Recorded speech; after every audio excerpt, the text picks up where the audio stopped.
खुद से जीतने वालों को मेरा सलाम। ज़ेन मास्टर ने कहा, ठीक है, तुम काम करते समय काम के अलावा कुछ और नहीं सोचोगे। दूसरी शर्त है, मुझे इस बारे में कोई सवाल नहीं करोगे। कुछ पूछना होगा तो मैं तुमसे आकर पूछूंगा। जापान के एक ऊंचे पहाड़ के नीचे एक विशाल ज़ेन मोनेस्ट्री थी जिसमें 1000 मॉन्क्स रहते थे। सब ज़ेन मास्टर के शिष्य थे, लेकिन ज़ेन मास्टर की एक विचित्र बात थी, वे हर किसी को अलग अलग तरह से शिक्षा देते। किसी को अकेले में ध्यान करने के लिए कहते तो किसी को मौन रहने के लिए, किसी को एक ही किताब बार बार पढ़ने के लिए कहते तो किसी को एक ही काम बार बार करने के लिए कहते। एक दिन एक जवान चरवाहा ज़ेन मास्टर के पास आया और बोला, मास्टर, मैं ध्यान सीखना चाहता हूँ और जीवन का सत्य जानना चाहता हूँ। ज़ेन मास्टर ने मुस्कुराते हुए कहा, बेटा, ध्यान और इसका तरीका समझना बड़ा सूक्ष्म विषय है। तेज बुद्धि और स्थिर मन वाले ही ऐसा कर सकते हैं। उस लड़के ने कहा, मास्टर, आप ठीक कहते हैं, मैं अनपढ़ हूँ, दुनिया नहीं जानता, सही गलत भी ज्यादा नहीं समझता, पर मैं मन से असंतुष्ट हूँ। ये मेरा मन कहना नहीं मानता, इसलिए मेरे अंदर ध्यान सीखने की और मन को जीतने की तीव्र इच्छा है। मास्टर ने कहा, अगर तुम सच जानना चाहते हो तो तुम्हें सब कुछ दांव पर लगाना होगा। मास्टर गंभीर हो गए और बोले, एक बात याद रखना बच्चे, जीवन लगा भी दिया तो भी इस बात का कोई भरोसा नहीं कि तुम्हें इस जीवन में ज्ञान हो ही जाएगा। नौजवान थोड़ा हिचकिचाया, फिर उसने कहा, मास्टर, मैं वापस लौटने के लिए नहीं आया था। आप जो कहेंगे वही मेरे लिए पत्थर की लकीर है। मैं आपकी हर बात मानूंगा। ज़ेन मास्टर ने कहा, ठीक है, एक काम करो, इस आश्रम में 1000 शिष्य हैं। यहाँ हर दिन भोजन की सामग्री में दूध लगता है। आज से मवेशियों को पालने से लेकर दूध निकालने तक सारी जिम्मेदारी तुम्हारी है, लेकिन मेरी 2 शर्तें हैं। पहली शर्त, कुछ और नहीं सोचोगे। काम करते समय जो तुम काम कर रहे हो उस काम के अलावा तुम कुछ और नहीं सोचोगे। दूसरी शर्त, दोबारा मेरे पास मत आना और किसी सवाल का जवाब मत पूछना। आखिर में ज़ेन मास्टर ने कहा, जब समय आएगा तब मैं ही तुम्हारे पास आऊंगा। लड़के को आश्चर्य हुआ, पर भोलेपन में उसने दोनों शर्तें स्वीकार कर ली और काम करने लगा। जब भी काम करते समय उसके मन में कोई विचार आता तो वो सतर्क हो जाता। कभी कभी विचार नहीं रुकते तो वो रुककर बैठ जाता और अकेला बैठा रहता, न किसी से कुछ बोलता न कुछ और करता। सबको बहुत अजीब लगता, लेकिन लड़का ज़ेन मास्टर की शर्तों को निभाता रहा। समय अपनी रफ्तार से चलता रहा और देखते ही देखते 10 साल बीत गए। ज़ेन मास्टर को छोड़कर आश्रम के सब लोगों को लगता कि ये नौजवान गूंगा है, लेकिन अब जल्दी ही सब कुछ बदलने वाला था। ज़ेन मास्टर की परीक्षा। एक दिन ज़ेन मास्टर ने घोषणा की कि मेरा आखिरी समय आ रहा है और मुझे अपना उत्तराधिकारी चुनना है जो मेरे बाद इस आश्रम के शिष्यों को गाइड कर सके। इसलिए मेरा कोई भी शिष्य जिसे लगता है कि मैंने ध्यान को जान लिया है, वो अपने जीवन की सीख एक कागज पर 2 पंक्तियों में लिखे और इस पेटी में डाल दे। जो ध्यान के सार को 2 पंक्तियों में लिखेगा वही इस आश्रम का उत्तराधिकारी होगा। इस घोषणा के बाद शिष्य आपस में विचार विमर्श करने लगे कि ज़ेन मास्टर की फाइनल टीचिंग क्या है। ये चर्चा भी होने लगी कि ज़ेन मास्टर ने जो सिखाया है उसे 2 लाइन में कैसे लिखें। ऐसी कौन सी 2 लाइन्स लिखें जिसमें पूरे ध्यान और तत्व का सार हो और वो सबसे बेहतर भी हो। ये सारी चर्चाएं चलती रहीं। कई शिष्यों ने पर्चियां डाली। 2 दिन बाद ज़ेन मास्टर एक एक करके सबकी पर्ची वापस करने लगे, क्योंकि किसी ने भी सही जवाब नहीं दिया था। आखिर में एक पर्ची थी जिस पर लिखा था कि मन दर्पण है, विचार धूल है, दर्पण साफ रखो, यही ध्यान है। यह पढ़कर मास्टर ने सबसे मेधावी शिष्य को बुलाया और उससे कहा, मैं जानता हूं कि ये तुमने लिखा है, लेकिन ये भी सच नहीं है। ज़ेन मास्टर की बातें सुनकर सब हैरान रह गए और सबने पूछा, मास्टर, फिर सच क्या है? ज़ेन मास्टर ने कहा, चलो मेरे साथ, एक शिष्य है जो जवाब दे सकता है। आश्रम के 1000 भिक्षु मास्टर के पीछे चल पड़े। सब चलते हुए उसी भिक्षु के पास पहुंचे जो मवेशियों को घास खिला रहा था। ज़ेन मास्टर ने चरवाहे से पूछा, बताओ तुम्हारे हिसाब से सत्य क्या है? मैंने तुम्हें 10 सालों में क्या सिखाया है? सब भिक्षुओं को बहुत आश्चर्य हुआ, क्योंकि सब उसे अनपढ़ और गंवार समझते थे। आज तक किसी ने उसे ध्यान करते या कुछ पढ़ते हुए नहीं देखा था।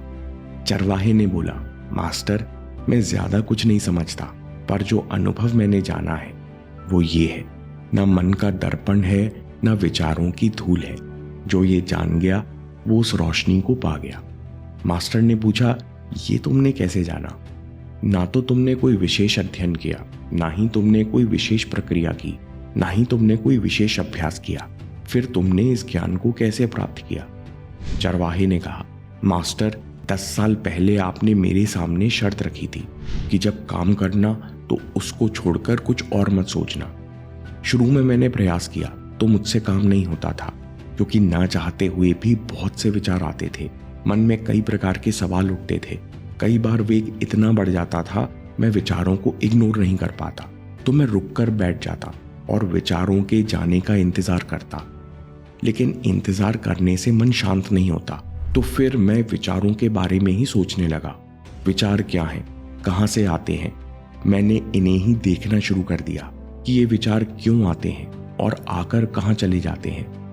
जैसे ही मैंने अपने विचारों को पूर्ण ईमानदारी से देखना शुरू किया, जैसे ही मैंने अपने विचारों में इंटरेस्ट लेना शुरू किया, वैसे ही धीरे धीरे मेरा मन शांत रहने लगा। जब भी मुझे विचार आते तो मैं सतर्क हो जाता, विचारों को देखता। विचार जल्दी ही खत्म हो जाते और मैं काम पर वापस लौट आता। फिर एक ऐसा समय आया जहां मेरे सारे विचार शून्य हो गए और मैं कई समय तक इसी विचार शून्य स्थिति में, इसी आनंद में बना रहा, और यही मुझे सारा ज्ञान प्राप्त हुआ। शिष्य की बातें सुनकर ज़ेन मास्टर बहुत खुश हुए। तभी चरवाहे ने कहा, मास्टर, लेकिन इससे भी ज्यादा महत्वपूर्ण आपकी दूसरी शर्त थी कि आपने मुझे सवाल पूछने से मना कर दिया। अगर ये शर्त ना होती तो मुश्किल आने पर मैं इस अभ्यास को छोड़ देता और कुछ और जानने की या करने की कोशिश करता और मन के जाल में फंसा रहता। मैंने कभी ये जाना ही नहीं कि अपने अभ्यास पर डाउट करना केवल एक विचार है, दूसरा सॉल्यूशन ढूंढना भी मन का ही विचार है। ये भी आएगा और चला जाएगा। आपकी दूसरी शर्त ने मुझे पहली शर्त पर टिकाए रखा। जब मैंने दृढ़ निश्चय किया कि मुझे मात्र यही काम करना है, तो मन दोबारा फिर मुझ पर हावी नहीं हो पाया। चरवाहे ने अपनी कहानी खत्म की। मास्टर शांति से सबके चेहरे देखते रहे। जिन्हें कुछ समझ आया उन्होंने चरवाहे को नमस्कार किया, जिन्हें कुछ समझ नहीं आया उन्होंने भी नकली नमस्कार किया और सब अपने कमरों में चले गए। दिन खत्म हुआ, आधी रात हुई। मास्टर ने चरवाहे को जगाया और गंभीर स्वर में कहा, बेटे, ये लो मेरी छड़ी और मेरे शॉल। ये प्रतीक है कि तुम ही मेरे सच्चे उत्तराधिकारी हो, परंतु तुम अभी के अभी आश्रम छोड़कर चले जाओ, क्योंकि इस आश्रम में बहुत सारे विद्वान भिक्षु हैं जो खुद को तुमसे श्रेष्ठ मानते हैं, और मेरे जाने के बाद वो तुम्हें शांति से जीने नहीं देंगे, क्योंकि वे इस बात को बर्दाश्त नहीं कर पाएंगे कि वे अभी तक मन के जाल में फंसे हुए हैं और एक साधारण सा चरवाहा केवल 2 शर्तों को मानकर आत्मज्ञान को पा गया। चरवाहे ने गुरु को प्रणाम किया, पैर छुए और रात ही रात वहां से निकल गया। लेसन्स। मन क्या है?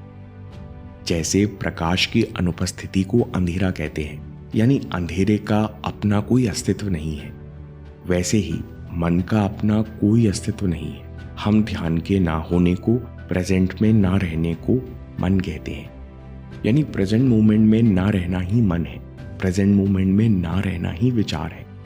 मन के विचार कैसे शांत होंगे? मन को इग्नोर मत करो।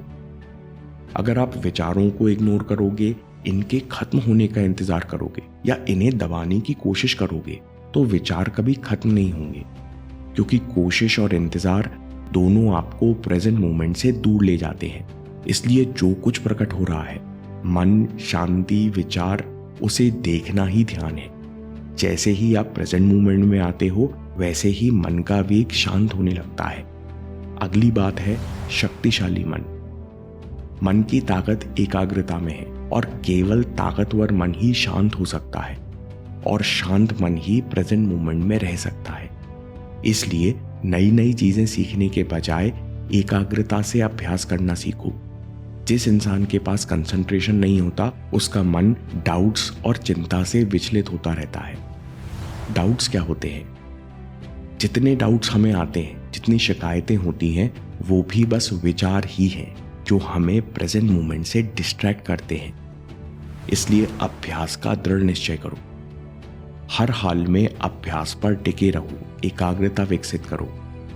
एकाग्र होकर उचित कर्म करना ही ध्यान है। जो ऐसे दृढ़ निश्चय से जीता है उसे मन के ऊपर जीत मिलकर ही रहती है। स्वामी विवेकानंद कहते हैं कि बिना कंसंट्रेशन के कुछ हासिल नहीं होता। कंसंट्रेशन के स्तर को कैसे बढ़ाते हैं, इस पर स्वामी जी का अगला वीडियो देखिए। आपको अभ्यास करने के लिए प्रैक्टिकल स्टेप्स सीखने मिलेंगे। अभी देखिए या बात के लिए सेव कर लीजिए, क्योंकि आपके समय से कोई वीडियो, कोई ऐप, कोई न्यूज़ कीमती नहीं है। मैं काम के किस्से लाता रहूंगा। हम जीतेंगे।